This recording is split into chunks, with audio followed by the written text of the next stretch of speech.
was like, yeah, 20 years. How hard can it be?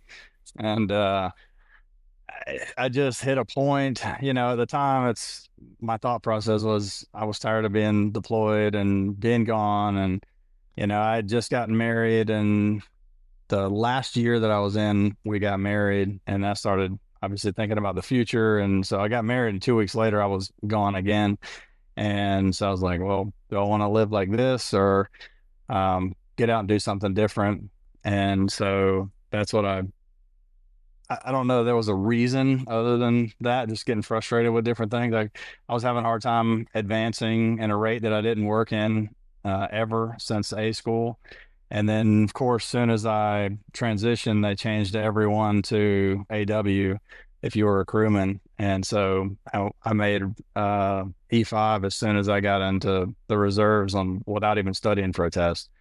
And that was part of the frustration, and just little stuff like that when you're 22 years old. You know how it is. Yeah, I had the same problem as a corpsman.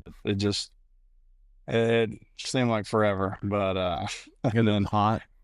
no, it was actually we went there in end of October, November time frame. Oh, So, it was warm enough during the day, but it got kind of cool at night. So the weather wasn't terrible. Just, it was unplanned. So you get up there and there was zero living condition. We stayed on the Pakistani Air Force base.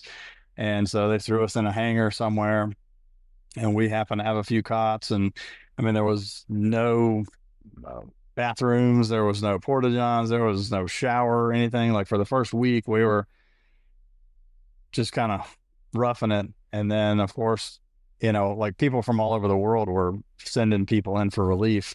And so after about a week, there were shower trailers and, you know, food services and all sorts of stuff. So, for everybody else, you just got lucky to use them. yeah. Right. Yeah. Well, no, it's just a question of how did you finally get to what, because you do, well, first of all, competitive barbecuer. So, yeah, that was my dad and I when he built this monster smoker, and other people were using it for different events and stuff. And I was actually flying back from Dallas to doing some training for the reserves, and was like, hey, there's this competition barbecue thing. Let's go do that. And he had a big sign made for his business. And he said, well, I said, well, we'll go get some advertisement out of the deal, do some barbecue. How hard can it be? I mean, we had done some backyard stuff, but that was about as far as our competition barbecue skills had ever gone. And so on the flight back from Dallas, I just made this recipe up. I mean, I've always enjoyed cooking, so I threw some stuff together on the recipe. We ended up winning that competition, and then moving on to like another competition and in the regionals, and we won pretty much every one that we did.